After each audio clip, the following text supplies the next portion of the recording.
ourselves. Oh, Have fun saying that again, Ryan. We're back. Back out of here. Okay.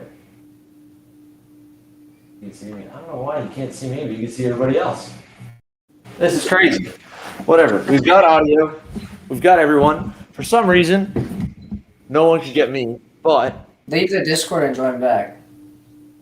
I'm good. I'm just going to be an Adam tonight, I guess. This is silly.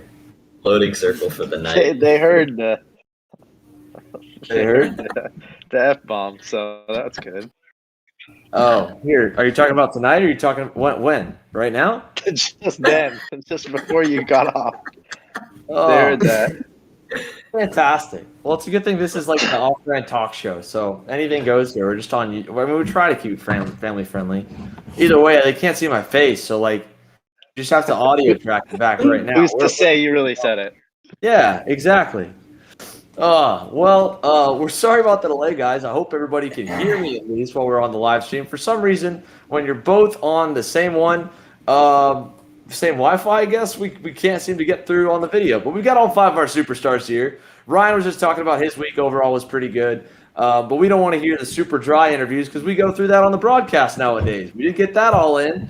So let's dive right on in first here to what we were going to do in segment number 2. And we're going to come on down to the KA Shootout back on Friday night. And Paulie and Connor were in this one. Brandon, Ryan, and Braden were all able to call it a little bit with us. So first of all, let's go to the winner at the end of the night, Connor. And Connor, when you talked in your interview after the race, you said, you know what, the $2,000 is pretty nice, but you thought you were going to catch a lot more flack for getting done around the outside. Yeah, Paulie did me on the outside in turn 1. But I got him back the next day, so we're even now. So I'm not too worried about it anymore. Paulie, like, 2 days later. 2 days later. Yeah, we went on through. I think we covered a lot of it, right? The KA Shootout was pretty tame, but we ended up with $2,000 to win. So you guys went through. Now that the weekend's all over, right? We've done it. We didn't have to lie in the interviews and say like, oh, I think I got some or I didn't. We went through the 10 minutes. What were you guys changing on the KA Shootout at least? What changes did you make running on the standard track? Did you even really touch the go-karts too much? Paulie, you first. We didn't really touch much. I was just like super free in the heats. All I was telling them to do was go on air because I actually set my car at 7.5, and that was not the good move on the reds. So I just kept telling them to put air in it. They're like, nah, it'll be all right. It'll be all right. And I was like, it's still not rolling. So then finally in the final, they just put air in the tires and lube the chain, and that's it. Fair enough. Connor, did you do any major changes to the KA Shootout at least throughout the night? I mean, I swept the whole night, so we didn't really change much. We kind of just went lower on air for the final just because it was a little longer, and we wanted to be there in the end. But other than that, we just lubed the chain, put water on the tires, dumped the air after each session, and that was about it. So that was an interesting part too, right? With 10 minutes in between, and we'll get to the X30 Shootout in a little bit there, right? So you guys come off the track. Alex is changing. You can see your reflection in the shadow. Yeah, over there. Try to get out of the way. But yeah, so you came off the racetrack, and so you guys would pull the beadlocks out, drain the air, and then you're pouring water on just to cool the temperature down. Did anyone have like an air gun or temp gauge to see how much that was doing, or did everybody know that going in? Like, how did that start? Did guys come in planning like, oh yeah, we're going to dump water on the tires to cool them down? I don't think it did anything because I didn't do it. It wasn't. It's nothing major. Yeah. It's just like the theory is that, like, obviously, like when you go out and you don't do it, you're just going to have your tires overheat earlier in the race.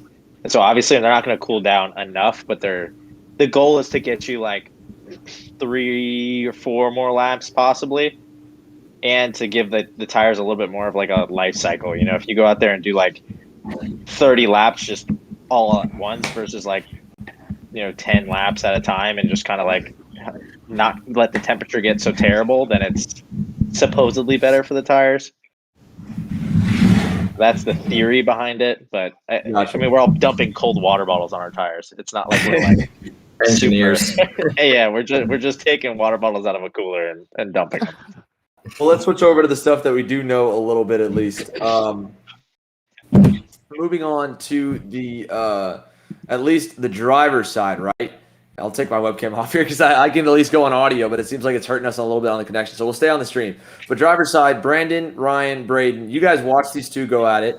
You put yourself in either one spot. Did you have any critiques on what they could have done better? If you could think back to the final 2 laps there. Well, Paulie should have blocked the outside.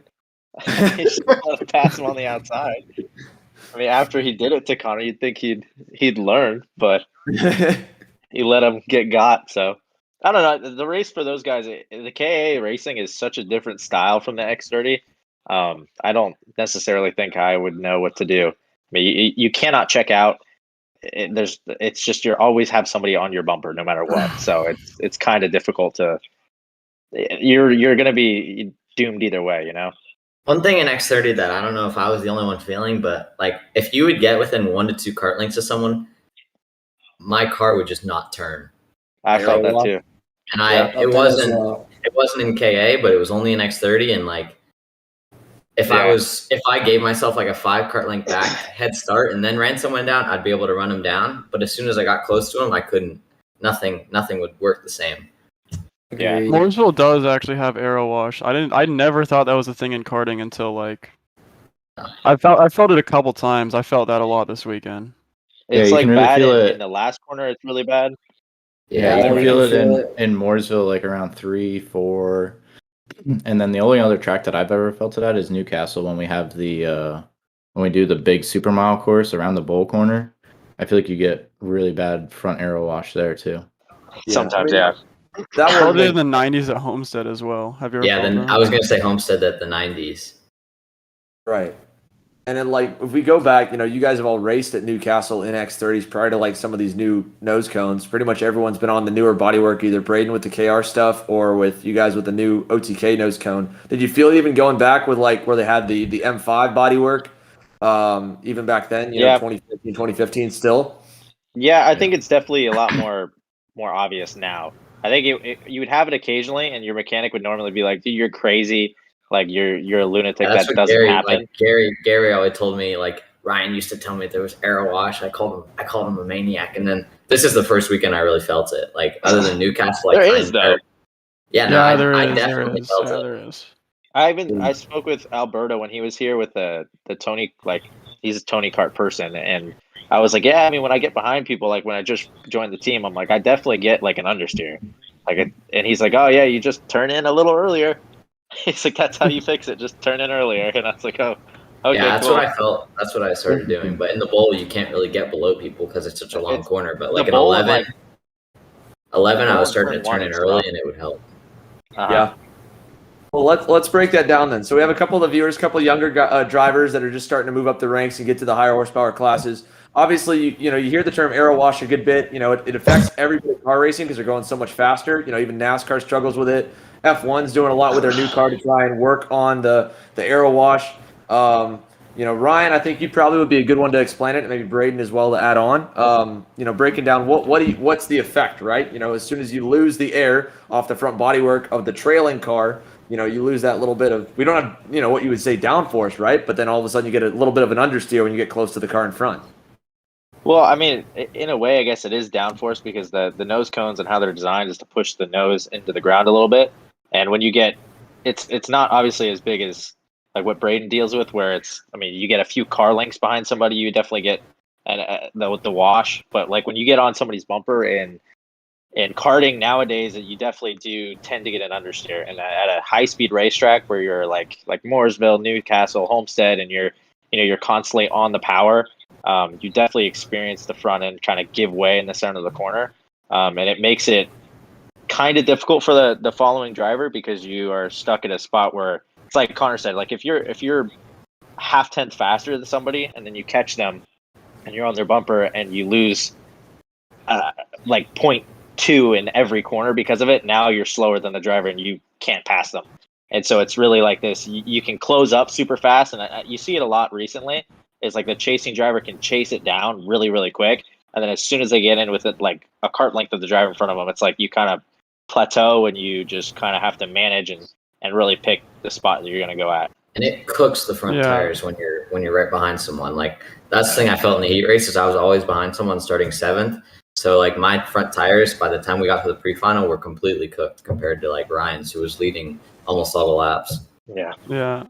And like the actual like science behind it is just because when you have the nose cone close to the ground, it's going to accelerate the air going underneath because it's compressing it. And just the accelerating air underneath is what gives you the downforce. So it's obviously not like a race car or anything where it's like 4 or 5 tenths back, but it's when you're within, I would say, 1 kart length, you can definitely feel it a lot. And it looked like it was like that for a lot of the pre-final. Paula, did you feel that a lot when you get close to Ryan? Because it seemed like a lot of times for everyone watching the live stream, you trailed him, you get up to like 2 kart lengths back. Sometimes you get up to within a kart length. And then that kind of bubble effect almost right there at the bumper. Did you feel it when you were that close to him, or were you still a little too far back to feel it some laps? Some laps I felt it. Some laps I just messed up, and he was able to pull. But I definitely felt it when I was close enough behind. And I think definitely something else that, I mean, at least I picked up on is that the trailing guy does have to turn in early.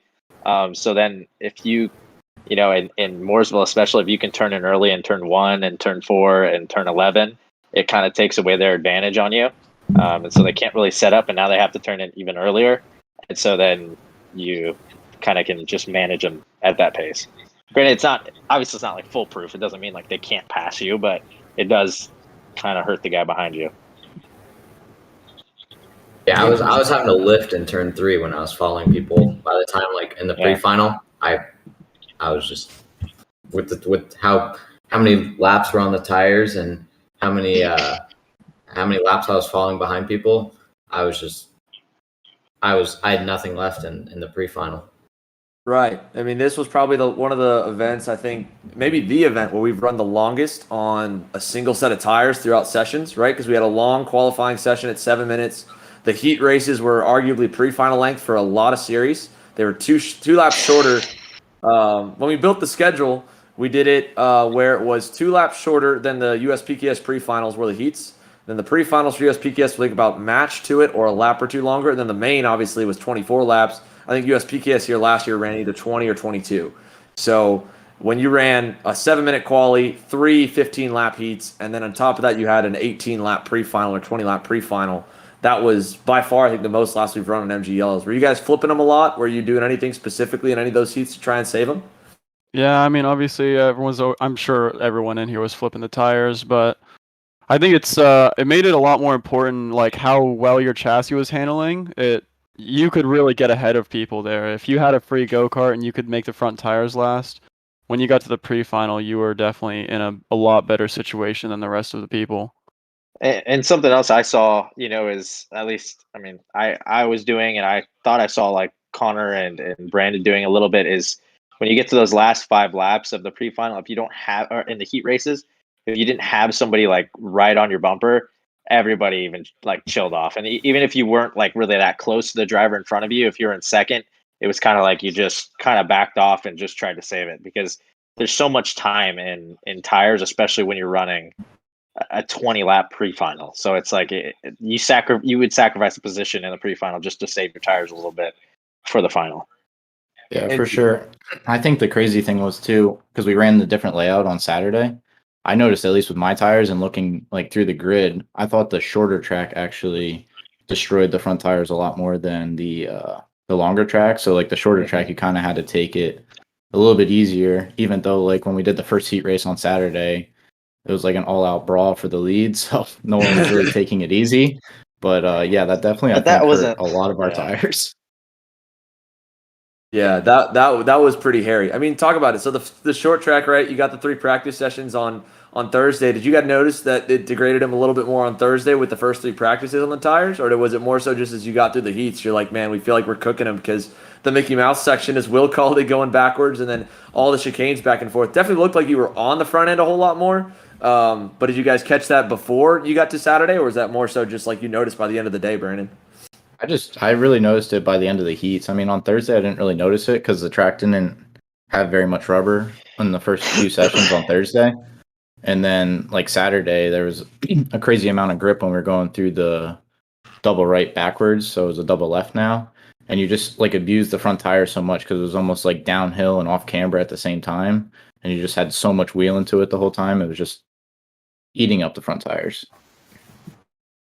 Well, moving on from that, let's talk about also the X30 Shootout. We're going to recap the last little bit of this. We'll go to commercial. We'll come back with the Q&A. And this is the one, of course, where we had a little bit of fireworks. I think we all joked about it back at Road America that there was going to come a time when we were all going to get into each other and then have to talk about it within 48 hours. And so first, obviously, we'll go chronologically. Brandon, you get jumped pretty bad in that first heat race there. Walk us through that.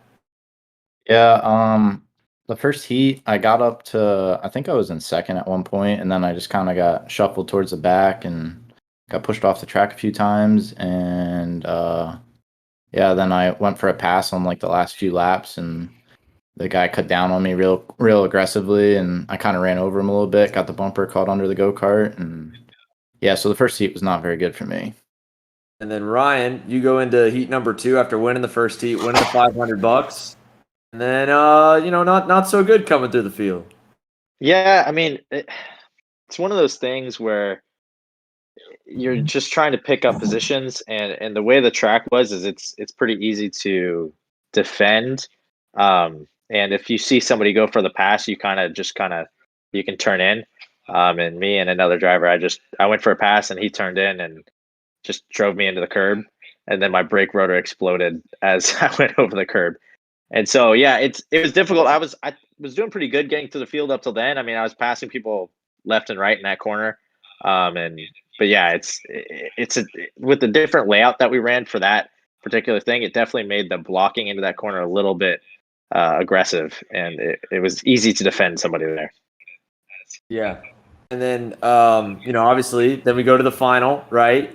First of all, chaos all the way through. We had that purse get bumped up. I was getting texts throughout the day, right? Like we started with a $2,000 to win main event, and then as like the heat started getting heated up, like I don't even know if we got the last donation that put that thing to $5,000 to win until like we were on the grid for the main event. Like it kept coming because the viewers were throwing more and more money because they wanted to see you guys go at it. Then obviously you go at it, Ryan. It was like lap 6, stuffed it on Connor. Connor first. Was it lap 6 or was it the last lap?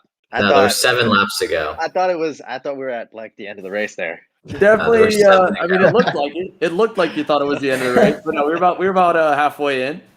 Yeah. Yeah, it was one of those things where the thing was, and this is my logic behind it. So I had a reason. So the idea was that Connor knew I was faster, and he saw me coming, and he knew he had a gap that lap. And so my idea was if I could pass him on the lap that he thought he had a gap, he wasn't going to block and bring all the rest of the guys in. Because I knew once I caught him, he'd probably start defending. And so I was like, let me try and catch him off guard and pass him before he starts blocking. I just was like, a lot. You caught him off guard. Caught me off guard at the apex. Myself off guard. I got to the apex, I'm turning in, and I'm not expecting anything because I looked back 2 corners before and I can't even see you. And then I turn in and I'm at the apex and there we go. But whatever. I probably would have done the same thing, honestly. I mean, yeah, because as you said, whenever I'm catching someone a lot and it's like, and especially when it's for money, I know people aren't going to just let you by. They're going to give a hard time. And I would have given you a hard time getting by me too. But there was a thought process to it. I wasn't just like panic. I think that was the driving. problem, Ryan. The problem was you were thinking about it out too you much. overthought it. Well, then then the move with Brandon on Braden. I mean, were you thinking about the same thing? Because it was almost identical, right? I mean, Brandon, you were like probably still about the same distance, maybe a little bit closer, but definitely not close enough. Braden thought he had to block. I mean, you were like 2 carts back from making that dive. Yeah, I thought about it and I was like, Braden's like one of the best blockers that is in karting, and I figured if I gave him to the white flag, he was just going to white line it the whole time. So I was like, I need to go now. And I just kind of sent it in there and made sure I got completely alongside of him so he could see me, and somehow made it stick. But then I screwed it up once we got to turn 3. Yeah. Were you hurting pretty bad when you came off the racetrack there after all that? I don't know what would hurt more, actually like getting driven over with Weston, or realizing if you drag the brake a little more in 3, you might have $5,000. Yeah, it was a little bit of both. I mean, my foot was hurting because of getting driven over a little bit, but definitely Paulie schooled both of us a little bit. I definitely either didn't slow down enough in turn 3 or overslowed turn 3. I think I just did it wrong completely. Braden, yeah. Talk to me, man. He went to the inside to block, and it's a flat out corner, and obviously I wasn't going to go there. So that was the first mistake there. But I went to the outside and he hit the brakes and he just overslowed it, and then Paulie just fucking motored on by. See, now the problem is the reason I blocked into 3 is because I've seen Paulie pass so many people there for the win at the club races, and I was like, if Paulie somehow got by Braden in turn 1, he's 100% going. So I had to protect a little bit. And Paulie, I mean, you watched like almost all that happen. I don't know how close you were to Connor and Ryan when they got together, because you were a little deeper in the field where you had to like after the start. But then were you like grinning ear to ear? Were you like tweaking when you see them all wrecking? Like were you getting nervous when you went down the backstretch, or just kind of focused? No, when I saw them all crash and I went through, I still thought I had no chance. I still thought I was getting gapped and there was no coming back. As soon as I went out and like the first few laps happened, I was like, all right. How was your motor after gonna the ride. second heat on bottom end? I'm gonna tell you, it still wasn't that great. I was dying on the grid when you said that. It was a good interview, man. He was just like, nope, yep. Still sucks. Alrighty then.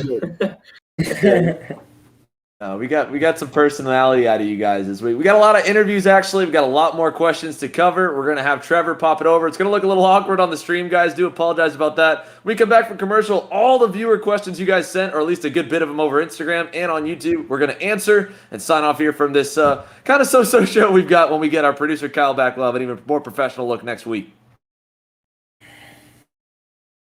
KC Happy Hour is presented by Rollison Performance Group, North America's top karting team. RPG is a full-time operation that is fully focused on driver development and furthering your karting career. Each RPG team member benefits from data and coaching by multi-time national champions, including the likes of Ryan Norberg, Luke Selikin, Austin Garrison, and more. Team owner Mike Rollison is a highly decorated driver himself, and he knows what it takes to win. He brings that same culture and expertise with him at each event RPG attends, regularly being one of the first in the pit area when gates open, and one of the last to leave. RPG also offers individual and group coaching days at its home base at Pat's Acres Racing Complex in Canby, Oregon. Here, the team is able to do specialized drills and spend hours focused on different driving techniques and skills, preparing drivers to go out and dominate at the next race. Because winning isn't just done on the race weekend. It's accomplished by putting in time outside of the races as well. If you're looking to take your karting career to the next level, or if you're looking to win races, then check out Rollison Performance Group on Facebook and Instagram, as well as their official website, rollisonpg.com. KC Happy Hour is also presented by Speed Concepts Racing. Founded by longtime karting team manager and driver coach Mike Speed, Speed Concepts Racing is the ideal team to help you develop as a driver for a professional career in racing. Mike and his team's experience of work with the likes of his two sons on their successful careers, such as former F1 and NASCAR driver Scott Speed and highly decorated karting driver Alex Speed, along with Indy Lights rising star Kyle Kirkwood, IndyCar driver Oliver Askew, and more. Speed Concepts Racing is one of the most focused teams in the paddock. No more than 6 to 8 drivers are with the team at any given race weekend, by design. It's about quality over quantity at SCR, and it's only a truly successful weekend when all team drivers are able to reach or exceed their goals.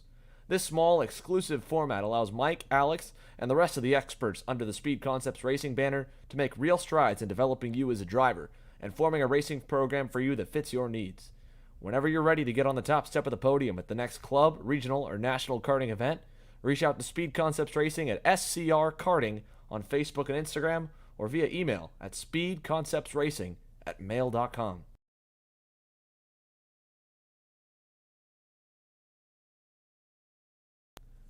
KC Happy Hour is presented by Precision Performance Karting. PPK is the exclusive South Florida dealer for Coyote Motorsports kart racing chassis and Coyote's newest distributor. However, owner John Seglem and Coyote Motorsports' relationship spans across numerous decades in the sport, meaning that you've got years of winning expertise at your service. PPK offers trackside support at all of the CKNA South Division events, the CKNA Majors, such as the Spring Nationals and the Grand Nationals, the Sunshine State Karting Challenge, and a number of club races in the Southeast. PPK also has an impressive driver roster at these events, racking up multiple wins and podiums in 2021 with longtime Coyote Motorsports driver Chris Carroll and KC Happy Hour's own Paulie Massimino and Brandon Jarsacrack. If you're looking to get on the same race-winning equipment as these drivers, from the Coyote Motorsports chassis to the Odenthal motor mounts and Greyhound racing seats, Precision Performance Karting has you covered.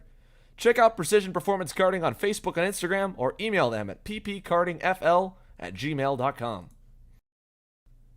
KC Happy Hour is also presented by J. Howard Driver Development. JHDD is led by veteran IndyCar driver and Indy Lights champion Jay Howard, and has a complete internal ladder to bring you through the junior ranks of open-wheel car racing. Based in Westfield, Indiana, just minutes from the Indianapolis Motor Speedway, JHDD is housed in a state-of-the-art, purpose-built race shop that includes an in-house simulator, custom machinery, and dyno tuning center. JHDD's driver ladder can begin either with the USF4 Championship or directly on the road to Indy with the USF 2000 Series, and can take you from there on up through FR Americas, Indy Pro 2000, and or Indy Lights. And the program goes beyond just racing events, of course. JHDD offers individual test days, as well as customizable testing programs, and even media assistance with its official media partner, Coforce. If you're a karting driver looking to make the jump to car racing, or if you're ready to further your car racing career, you can reach out to J. Howard Driver Development through their socials at followjhdd or their website, jhoward.com.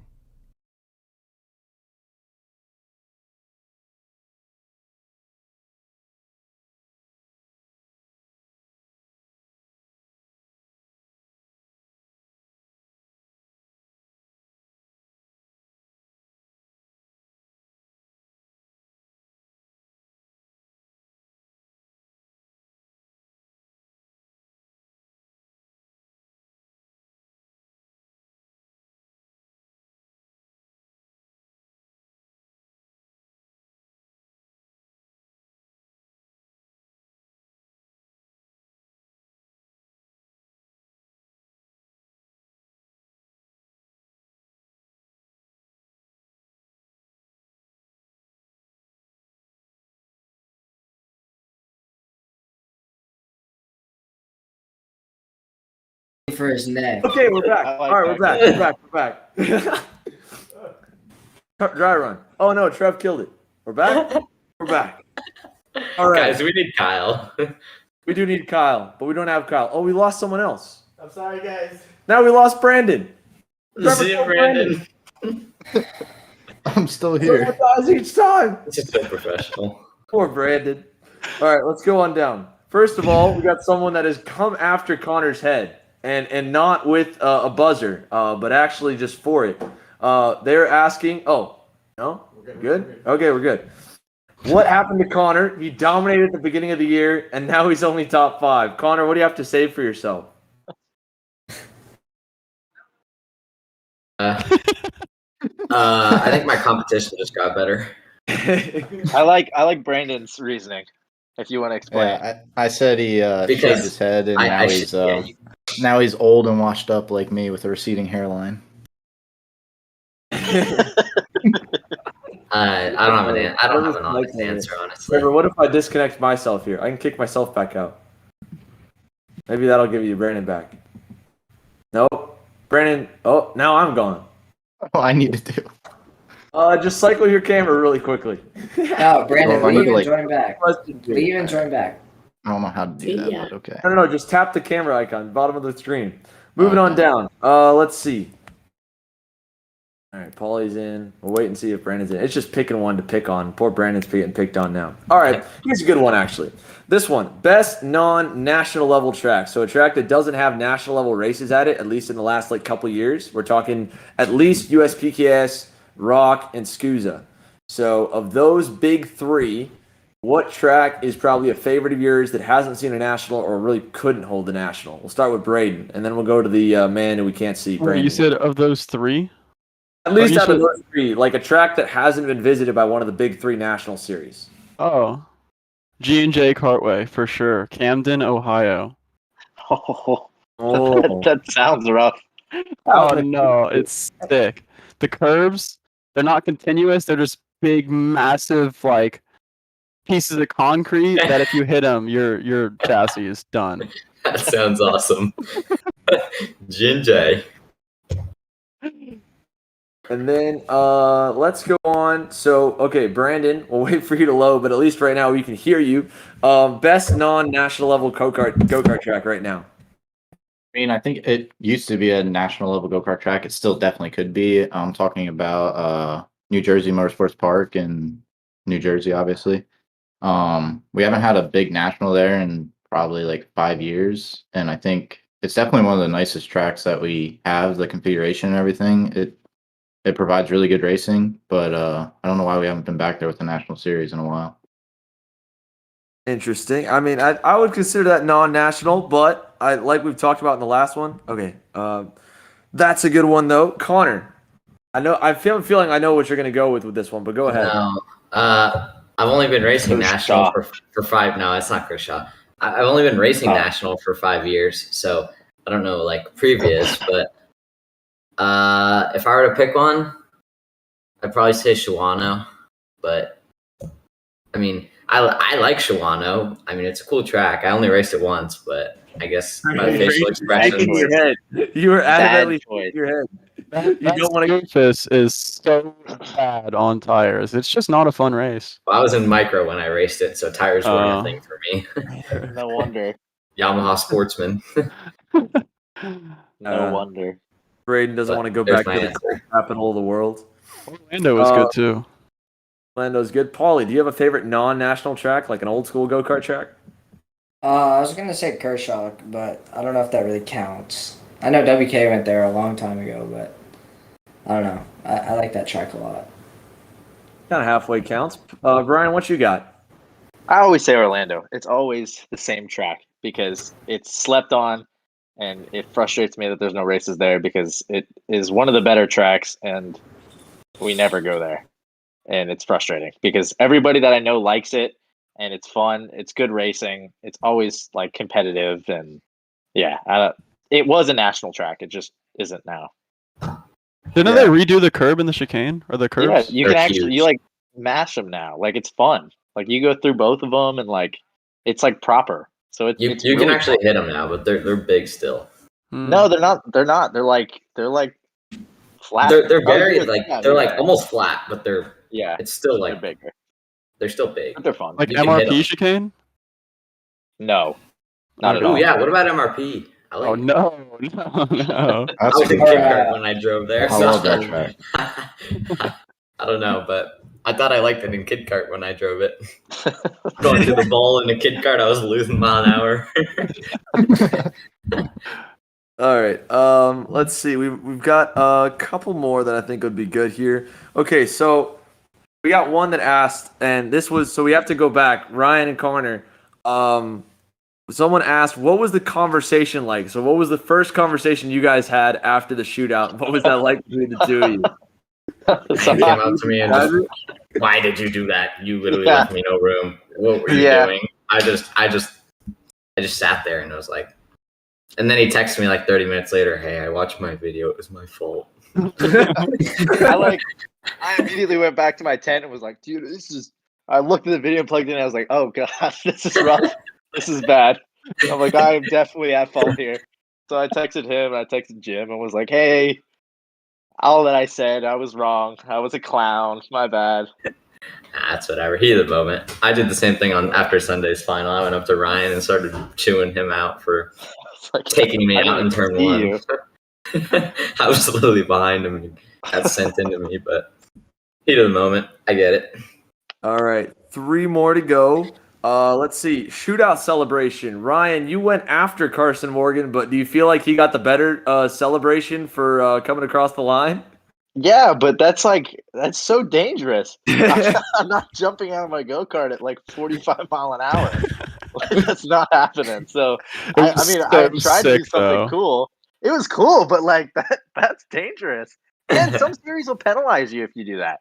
So like I'm not risking $7,000 to stand up in my go-kart. Everyone Carson else, Morgan hater. Hog Rider Carson Morgan, best winner celebration on the weekend?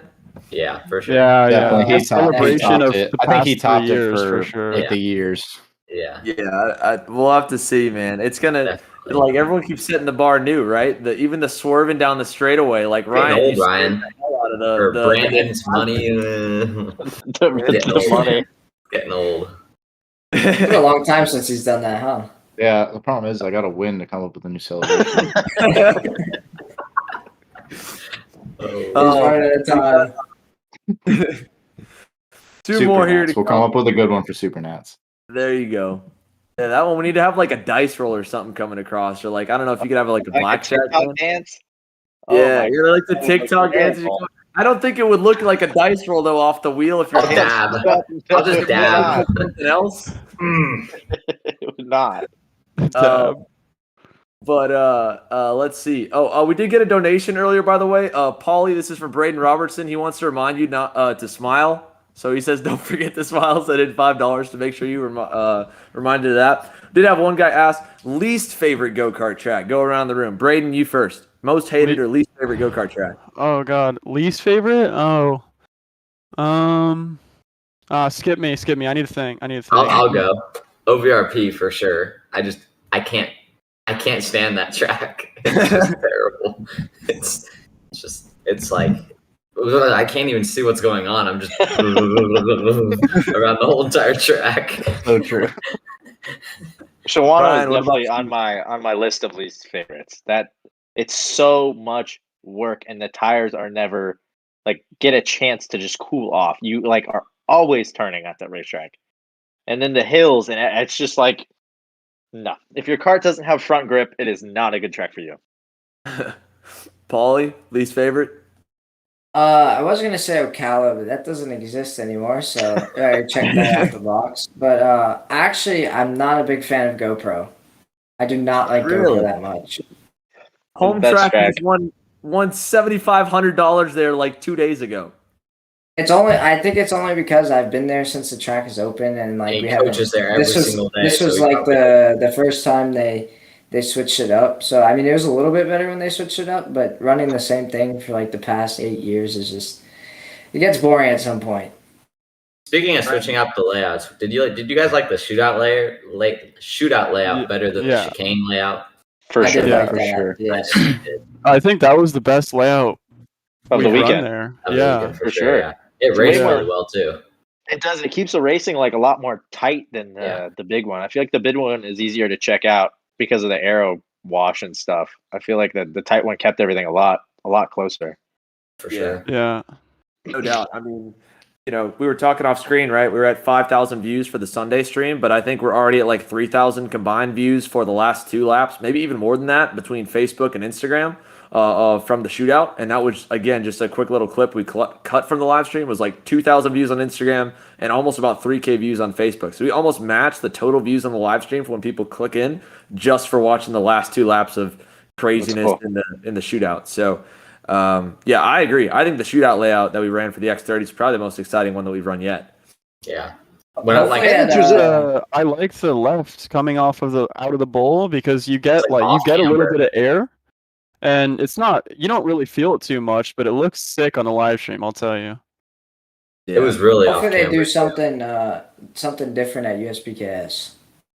Yeah. I think Well, it's a little late, but I hope they do because I don't really. it's I'm just- hoping they're gonna fix the timing loop for the backwards track. And That would Yeah. That'd be sick. Yeah. Yeah. Everybody wants to run that. What's called Eric's trying to get rid of those like the entry curb to turn 1, like the big like high side curb, and the one out of going into 11. He's trying to get rid of them because if you go over up onto them as you're driving, you're just gonna you get stuck on them.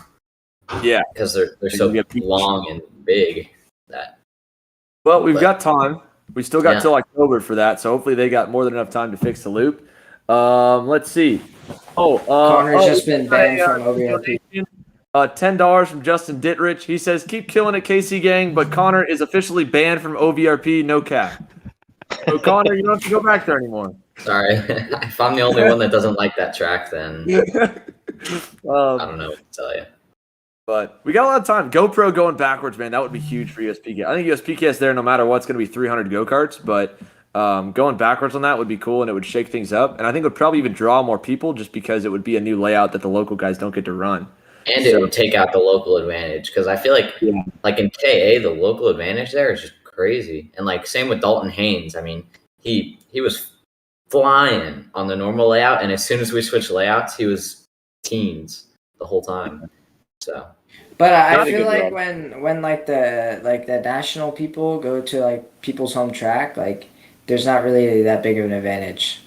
Like when like Brandon or Ryan or Braden or you or whoever that's like super good, they're able to pick up the track right away. So I don't feel like there's much. And it's about the rubber, because normally like the local track is everybody can kind of get around on a non-rubbery day, but once the rubber comes in, it's like learning how to drive the rubber, and that's what separates the fast guys from the slow guys. And I've never seen GoPro with as much rubber as it had this weekend. Yeah, let's talk about that. Me as well. The new tire, I haven't seen, I mean, obviously I haven't been to as many races as you guys, but I haven't seen any go-kart track rubber up like that in the past 2 years. No, I definitely agree. They used to, but like since the new generation of tire, they haven't. Except for this is the first race where it's actually felt pretty grippy out on the track. But when you walk it, it's still like your feet don't stick to the ground or anything, which is weird. It's so still like not the like track it did used to feel be, grippier. it was the track definitely got grippy. I was really surprised with how much grip that got laid down and like how sunny and hot it was.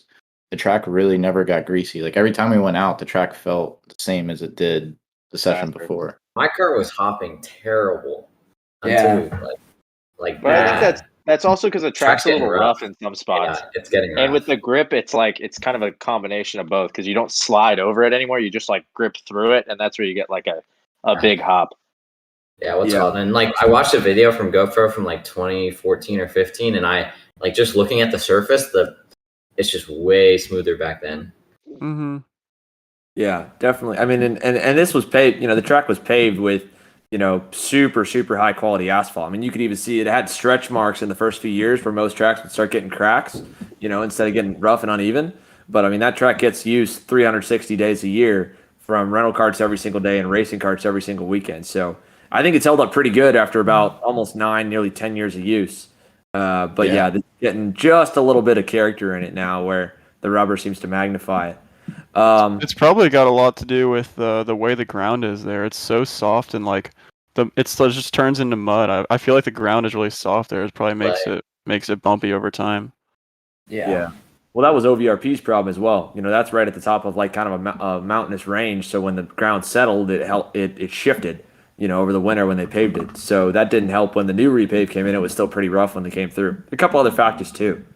I think that's most of our viewer questions so far.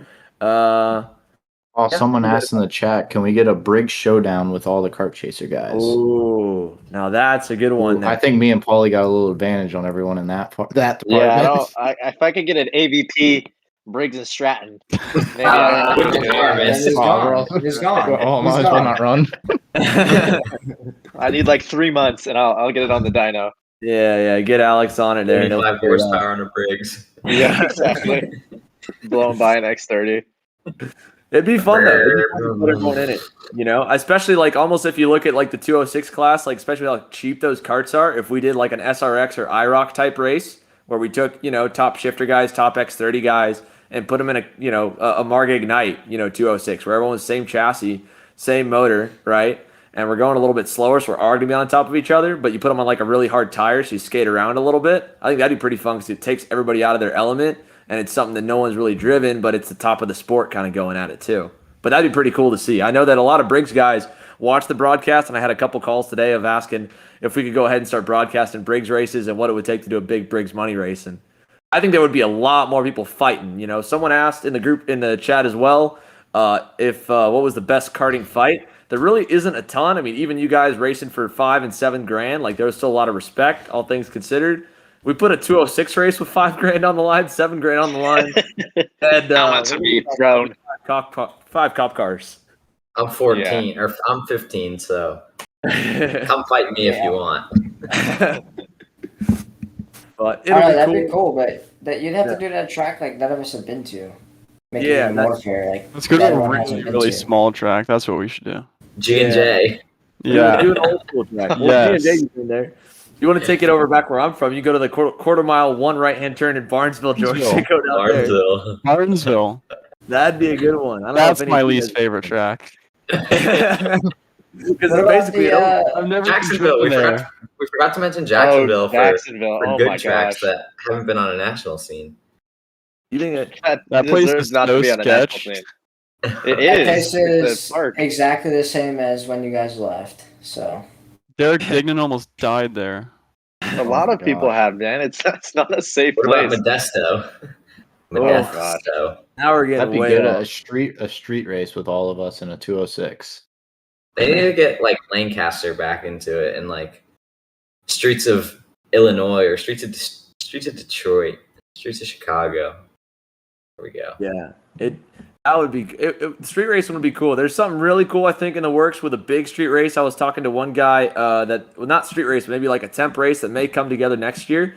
We'll have more info on that though. I'm gonna sign everybody off. I want to say thank you to everyone for the live stream and apologize for a little bit on our end with the production. We want to say thank you guys for tuning in. We'll have our main producer Kyle back. Wanted to give him the day off. He did an awesome job. Of course, we had a few questions as well. If we're going to be going live again, I can tell you guys all the hype. Everyone keep pushing those series the way they are. They've been asking for all 5 of these guys here in the stream and all the rest of our pros to get on the live streams a whole lot more. So I think we'll have a whole lot more of that going around. From the weekend, though, we'll give you guys final thoughts because it was the first weekend with all 5 of you here. So Braden first, and then we go around the room. Last thoughts, you guys, overall on the event and everything together? I thought it was an incredible event. The promoters did a great job. I thought the shootouts. I loved how it was in the afternoon. We get to sleep in a little bit, and the only downside was it was tough to find a spot that was open for dinner. But I loved having it in the afternoon under the lights. The shootout, I want to see more of that for sure. And the big purses make it such a better show. Brandon? Yeah, for sure. Just adding to what Braden said, the promoters put on a really good event. Like he said, the shootout was so cool. I like that we changed the track for the shootout, that it was the small track for the X30. I think they definitely should have done that for the KA because I think it made the racing a lot better. But I think we definitely got to give props to everyone at the Kart Chaser crew because they kind of took karting to a new level this weekend with all the coverage. And I know I received multiple texts from people saying how cool it was to be able to watch the whole weekend at home. And just props to Kart Chaser for doing it. John, man? Yeah, no, same thing with what Brandon said. Like Xander and your team just took the live broadcasting to a whole new level with the grid interviews and doing all the podium ceremonies and everything that you did. Just it started something new that American karting hasn't really seen in the last few years, and I think it'll really help with going forward. And hopefully, someone will be able to sponsor it or invest in it or something so that we can get it at every single race, every single national race that we go to, because it's just something that everyone likes. And when like moms and dads can't come to the race, and just watching live timing doesn't do justice. So having that live stream there is always good. So. But event-wise, the event was a ton of fun. I mean, it was all officiated well. The shootout was really cool. I liked the layout changes and everything like that. I mean, it was just a well put on event, and hopefully we can do the same thing next year and years forward. Ollie? Yeah, I definitely think everyone at Kart Chaser did an amazing job. All you guys, it was phenomenal to watch, and go back to watch your race and see how you got crashed or what happened and stuff like that. It was definitely cool to see the live streaming, and you guys did an amazing job. I'd love to see more of that, like everyone else said. This was probably one of the most fun I've had at a race in a long time. It was definitely one of my favorite events up to date. So I hope maybe we could see it more with the shootout and the track changing in the middle of the weekend. Maybe even that like USPKS, switch it up or something like that. But it was definitely cool to have something different. Ryan? Yeah, and for sure, I would second Paulie on that and say that it was one of the most fun I've had at the racetrack in a long time. And I think something that was also really cool that we haven't mentioned on was the limited amount of practice we got. I think that was actually kind of a cool thing that we only had one day of practice and then straight into qualifying. The schedule, I really liked how we started in the evening, even though, we get back to the room pretty late. We all get to sleep in and not feel so exhausted. And having it switched up on Sunday was good too. I mean, we all got out of there on time. It wasn't really a super late night for anybody. So that was really good. And then obviously, the kart chaser crew and everything you guys did it's like Hunter said, it brought a new level to American karting. It really stepped the game up and put all of American karting kind of on notice. And like, this is the level that we should be at. And I liked especially how we would take time to do interviews. It was like the show was actually prioritized in this event, which is something that needs to be like taken seriously. Is if you want to like market this thing as a event that people can watch, you have to have the storylines. You need to have the drama, the hype up, and so you need the interviews. You can't just because you're behind schedule, you can't just forget the interviews. You have to do the interviews. You have to get it in and let people enjoy the race. I mean, people want to hear how the race went. I mean, it was really cool to see that and to see that we took time to prioritize your show and everything. So yeah, it was really cool. Yeah, and that goes down, guys. A huge thank you to Eric Jones. I mean, this many don't know. We showed up to the track with our equipment Wednesday morning, had not tested anything. We didn't have time to get equipment to make sure stuff worked. And obviously, we tried happy hour last week, and that's why happy hour was an issue last week. And in fact, today I still had to go and take all that equipment back and ship it back out. And a huge thank as well thanks to Eric for not only kind of giving us the opportunity to try and swing for the fences on a live stream like that, and then for all the teams and all the other shops and tracks that stepped on board as commercials, that helped fill the budget so we could make it through. Everyone who bought the new T-shirts, again, we got our limited edition T-shirt, guys. If you want to check that out, we're delivering all of our T-shirts and hoodies for sale to Newcastle if you buy it online by tonight at midnight, so you can check all that. We're also working with a bunch of our guys. We've been talking with Brandon and the Hog Rider shirts, that'll be around with Connor and Paulie stuff, their brand along with them. We want to keep bringing more and more merch out for each drivers as you guys get to know each one. You can start repping your favorite guy. But Eric was super willing, and luckily we only had one red flag really, which was Tyler Wettengale's incident in the KA race at the very end of the pre-finals. We weren't too far behind, and he gave us 5 or 10 more minutes to do those interviews. And otherwise we would have been, kind of out of luck with that. But that was really cool. And, hopefully we'll get to do it a lot more. The event was super cool. And again, for all of us here, what we try to do is we're trying to help build the karting as whether it's a ladder sport or not, I think all ladder series function best when they have their own sustainability levels, for guys to be able to stay in that, right? And that's what makes dirt racing such a good platform for guys that get plucked to go to NASCAR. And so whether you have an opportunity to go car racing or not, if you can make $10,000 at a go-kart race and the entry fee's $1,000, you might go run that go-kart race. So it makes a lot of opportunities for drivers to keep going forward. And so these events are super, super cool for that. And the broadcast help. We were pumping numbers going head-to-head with the Road to Indy streams right off the bat, which is pretty cool. So hopefully we can keep getting those numbers up. It's super cool. Thank you guys again. If any of you guys want to check any more out, obviously we've got all our Instagrams linked in the description. You guys know everyone we've got on our show. We're going to bring guests on. We've got a lot more. We'll have our director back, Kyle, next week. Trevor just in front of me. He's an awesome guy behind the camera, but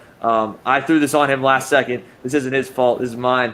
That's why we got such an awesome crew. And I want to do the last thing I want to do is thank them really quick. All the names that were part of this team that put this on. Obviously, Trevor was phenomenal.